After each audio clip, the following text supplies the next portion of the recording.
Bienvenidos, gracias por conectarse a Iglesia C, Iglesia en Casa. Es un placer encontrarnos nuevamente. Quiero hoy dejarles la palabra del Señor. Vamos a estar utilizando Hechos capítulo 17, versículo 30. El tema de hoy es tiempos de refrigerio. Me gustaría que me acompañaran a la escritura. Hechos 17:30. Dice la palabra: pero Dios, habiendo pasado por alto los tiempos de esta ignorancia, ahora manda a todos los hombres en todo lugar que se arrepientan. Pablo estaba en su segundo viaje misionero anunciando la palabra de Dios en Tesalónica. Posteriormente anunció la palabra en Berea, pero a causa de los judíos, por la persecución que le estaban provocando a Pablo, los hermanos tuvieron que llevarlo a Atenas. Pablo, estando en Atenas, observó que la ciudad estaba entregada a la idolatría y les habló a los atenienses y a los extranjeros residentes de allí, diciéndoles que observaba que ellos eran muy religiosos, puesto que había observado los lugares y los altares de los diferentes dioses que ellos adoraban. Pero también les dijo que él había encontrado o había hallado un altar donde estaba la inscripción donde decía al Dios no conocido, al cual ellos adoraban sin conocerle. Y esto es lo que Pablo les comenzó entonces a anunciarles y a anunciarles el verdadero Dios al cual ellos deberían de adorar. Y comenzó a describir primeramente al verdadero Dios, al Dios como creador. En el versículo número 24 dice la escritura: y el Dios que hizo el mundo y todas las cosas que en él hay, siendo Señor del cielo y de la tierra, no habita en templos hechos de manos humanas. Pablo hizo la primera referencia acerca del verdadero Dios, al Dios como creador, pero también les habló al Dios como el Dios, el dador de todas las cosas. El versículo 25 dice: ni es honrado por manos de hombres, como si necesitase de algo, pues Él es quien da a todos vida y aliento y todas las cosas. Dios como el dador de todas las cosas. Él da a todos vida, Él da a todos aliento, pero también Él da a todos todas las cosas que necesitan durante su existencia. Dios es el dador. Toda dádiva y todo don perfecto desciende de Dios, del Padre de las luces. Y es lo que estaba Pablo enseñándoles a los atenienses. También les estaba enseñando que Dios es el que de un solo hombre hizo o formó todas las naciones. En el versículo siguiente dice la escritura: y de una sangre ha hecho todo el linaje de los hombres, para que habiten sobre toda la paz de la tierra, y les ha prefijado el orden de los tiempos y los límites de su habitación. Pablo les está hablando a los tesalonicenses que Dios hizo de un solo hombre todas las naciones, para que estos hombres vivan en toda la tierra, pero también les señaló los tiempos y donde ellos deberían de vivir, y les señaló los límites de las fronteras. Ahora Pablo sigue diciendo que el propósito del cual Dios hizo y creó al hombre era para que lo buscaran a él. Dice en el versículo 27, para que busquen a Dios y si en alguna manera palpando puedan hallarle, aunque ciertamente no está lejos de cada uno de nosotros. Pablo enfatiza esto a los atenienses, que Dios está muy cerca de ellos. Aún nosotros podemos también decirlo, que, que Dios está más cerca de lo que nosotros no podemos imaginar. En ocasiones se han acercado conmigo y me han dicho, usted que está más cerca de Dios, ore por mí, hable a Dios e interceda por mí. Pero cuando nos observamos o miramos la escritura, a lo que Pablo les dijo a los atenienses, nos damos cuenta que Dios está cerca de cada hombre, de todo hombre, para que el hombre pueda relacionarse con Dios. Dios está cerca de cada uno de nosotros. De que podemos nosotros aplicar esta verdad y de hoy en adelante no solamente pensar que ciertos hombres que con mucho respeto lo digo porque también buscan a Dios y mucha gente ve su ejemplo y por eso que se acercan con esa confianza de decirles que oren por ellos porque estos hombres están cerca de Dios, pero referente a la escritura nos damos cuenta que Dios está cerca de cada hombre porque Dios quiere relacionarse con todos los hombres. Pero también Pablo le sigue diciendo a los atenienses que Dios está cerca de cada uno de cada hombre, pero también dice, porque en Él vivimos, en Él nos movemos. Quiere decir que es por Dios que nosotros vivimos, es por Dios que nosotros nos movemos y es por Dios que nosotros existimos.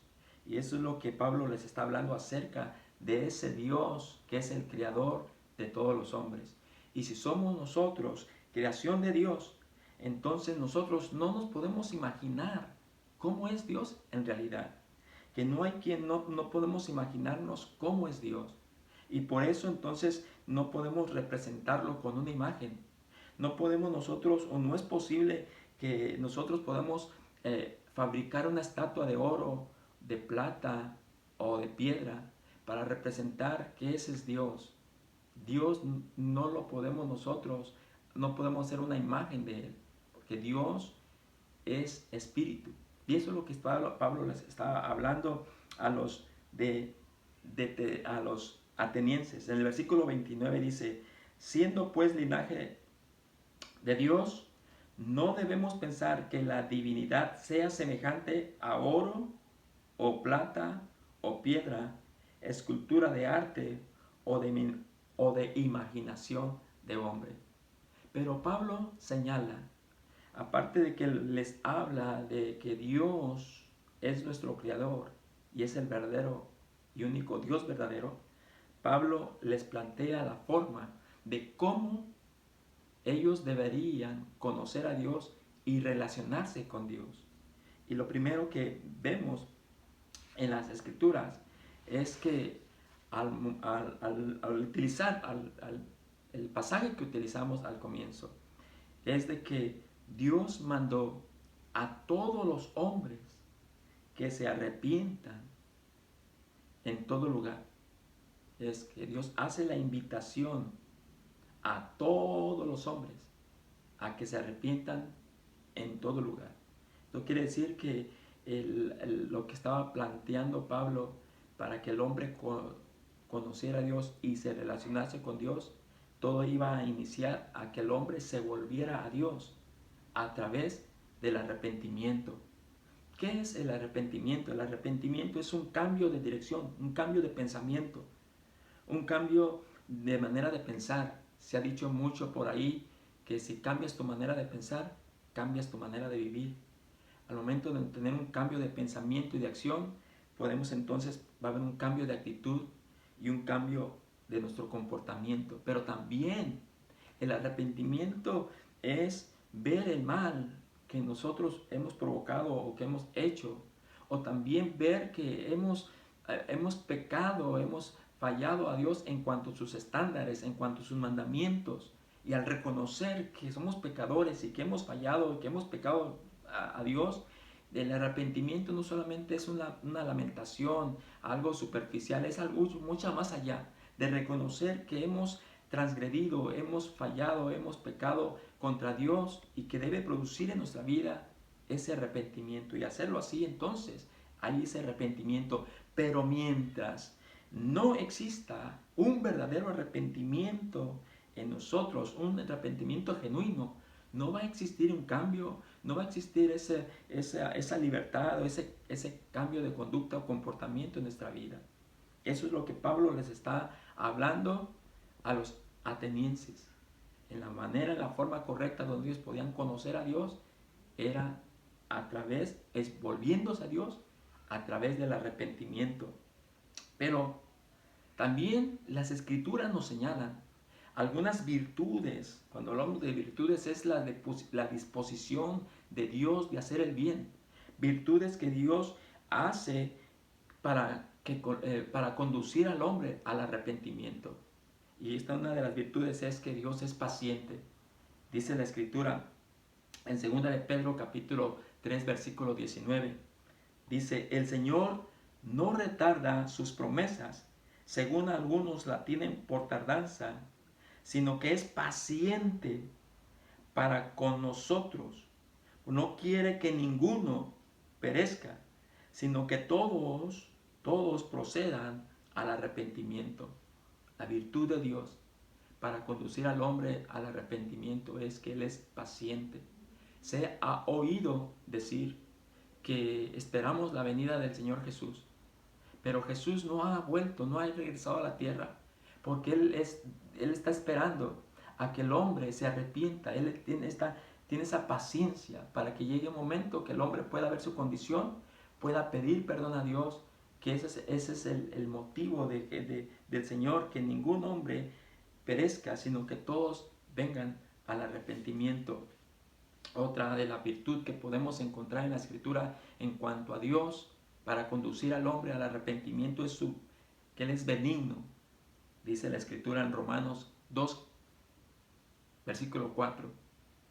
O menosprecias las riquezas de su benignidad, paciencia, longanimidad, ignorando que su benignidad te guía al arrepentimiento. Cuando hablamos de esta virtud de Dios en cuanto a ser benigno, la palabra benigno significa bueno en esencia. La esencia de Dios es que Él es bueno en esencia. Y dice la Escritura, o menosprecias las riquezas de su benignidad. Eso indica que si nosotros menospreciamos o consideramos a Dios menos y lo despreciamos, estamos despreciando ese amor, esa benignidad de Él que nos quiere enseñar a arrepentirnos. Y también dice la Escritura, o menosprecia las riquezas de su benignidad, paciencia, longanimidad, ignorando que su benignidad te guía al arrepentimiento. Que no ignoremos, que prestemos atención, a que no desatendamos lo que Dios está produciendo en nuestras vidas. En este caso, recuerden que Pablo está hablando a los atenienses, pero también la otra virtud de Dios para que el hombre sea guiado al arrepentimiento es en 2 de Corintios capítulo 7 versículo 10 dice, la tristeza que es de Dios produce arrepentimiento, pero la tristeza del mundo produce muerte. Dios mismo produce en el hombre esa tristeza. Cuando el hombre ofende o falla o transgrede algún mandamiento o hace algo malo, incorrecto, o error o pecado, como usted quiera llamarlo, Dios de una manera internamente en el hombre produce esa tristeza. Pero no lo hace para que el hombre se arrepienta y se aparte del pecado y del mal. Y como resultado va a traer salvación. Pero la tristeza del mundo va a producir siempre muerte. La tristeza del mundo va a producir sentimiento de culpabilidad, de tristeza, para que entonces haya muerte en la persona. Dios hace que haya esa tristeza en el hombre, para que el hombre se arrepienta y pueda recibir la salvación. Ahora, al recibir esto y al arrepentirnos, cuando hay un verdadero arrepentimiento, entonces existe una verdadera conversión. Quiero leer este pasaje de los Hechos, capítulo 3, versículo 19, dice, así que arrepentíos y convertíos para que sean borrados vuestros pecados, para que vengan de la presencia del Señor tiempos de refrigerio. Así que arrepentíos y convertíos. Al nosotros llegar a y aceptar lo que Dios nos manda Y nosotros al obedecer, que nos manda que nos arrepintamos, a nosotros entender que Dios señala virtudes para que nosotros veamos su paciencia, su benignidad, la tristeza que produce en nuestra vida, para arrepentirnos, al aplicarlo, al nosotros a entenderlo, al no menospreciarlo y al recibirlo, entonces produce ese arrepentimiento. Y al arrepentirnos, entonces se produce ese cambio de vida, ese cambio de manera de pensar, esa forma de vivir diferente, y existe entonces esa conversión. Y como resultado entonces del arrepentimiento, el arrepentimiento produce y abre puertas para el perdón. Cuando existe un verdadero arrepentimiento, eso hace que se abran puertas para que nosotros seamos perdonados. Y al recibir el perdón, la Escritura nos dice: bienaventurado aquel cuya transgresión ha sido perdonada. Cuando uno se arrepiente, uno se da cuenta inmediatamente que existe el perdón de Dios. Quiero afirmarlo con esta escritura que dice: yo soy el que borra tus rebeliones por amor a mí mismo, y no me acordaré de tus pecados. El arrepentimiento abre puertas para el perdón. Y al nosotros ser perdonados, existe una felicidad interna en nuestra vida. Pero no solamente existe eso, mucho más de eso. La Escritura nos habla en Hechos 3:19, dice: así que arrepentíos y convertíos para que sean borrados vuestros pecados, para que vengan de la presencia del Señor tiempos de refrigerio. Tiempos de refrigerio. Los beneficios del arrepentimiento entonces es que cuando nos arrepentimos produce una verdadera conversión, y la conversión la disfrutamos con el perdón de nuestros pecados, y el resultado, el beneficio de eso entonces trae tiempos de refrigerio. Tiempos de refrigerio. Refrigerio hace referencia a descanso, hace referencia a paz, hace referencia a libertad en nuestra vida. Cuando Dios nos perdona, entonces nos saca de las tinieblas a su luz. Cuando Dios nos perdona, entonces Dios nos saca de la muerte a la vida. Cuando Dios nos perdona, entonces nos saca de la esclavitud a la libertad. Cuando Dios nos perdona, entonces nos saca de la enfermedad a la sanidad. Cuando Dios nos perdona, entonces nos quita esa carga de pecado y nos trae un descanso.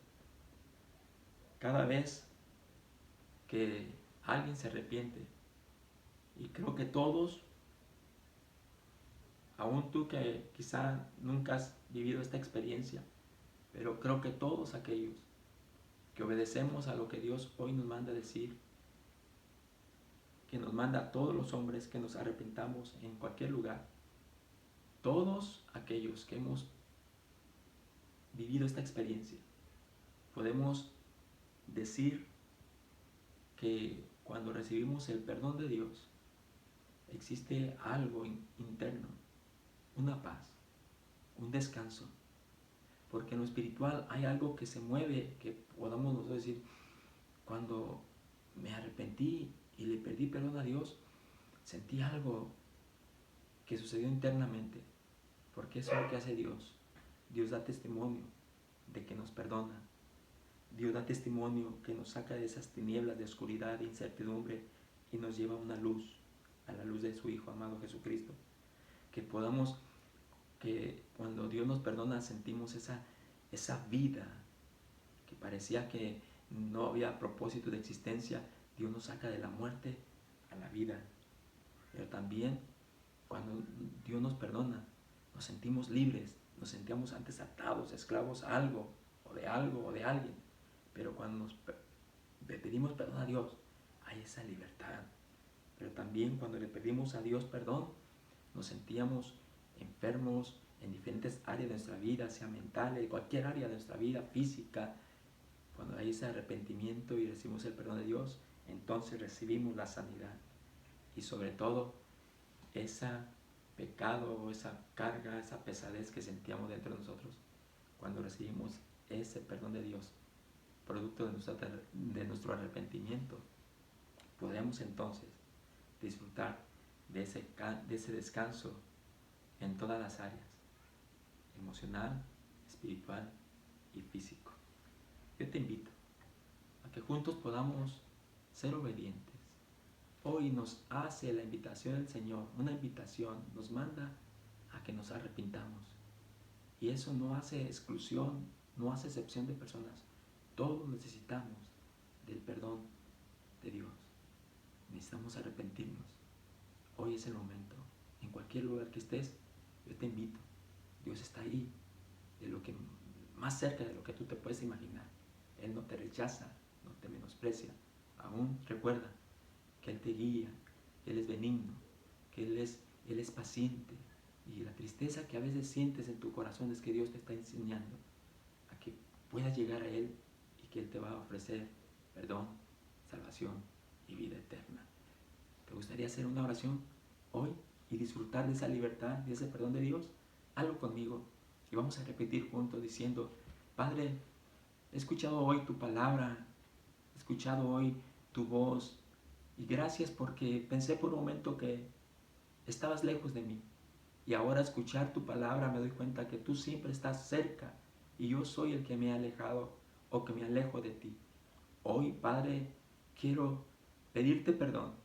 Quiero recibir a Jesús como Señor y Salvador de mi vida.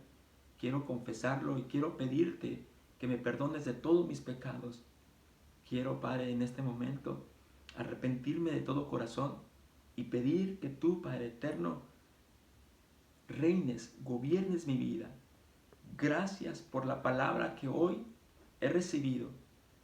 Te pido que me perdones y te doy gracias por aceptarme, por recibirme y por darme una vida nueva y una vida abundante.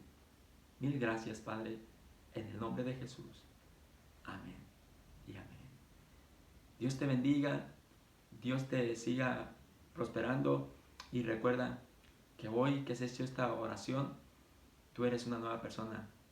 Y aún tú, los que estamos en el camino del Señor por mucho tiempo, sigamos adelante, no desmayemos, sigamos amando al Señor, obedeciéndolo y disfrutando de esa vida que hemos recibido a través de su Hijo Jesucristo. Dios los bendiga y Dios los guarde siempre. Nos miramos hasta la próxima vez. Gracias.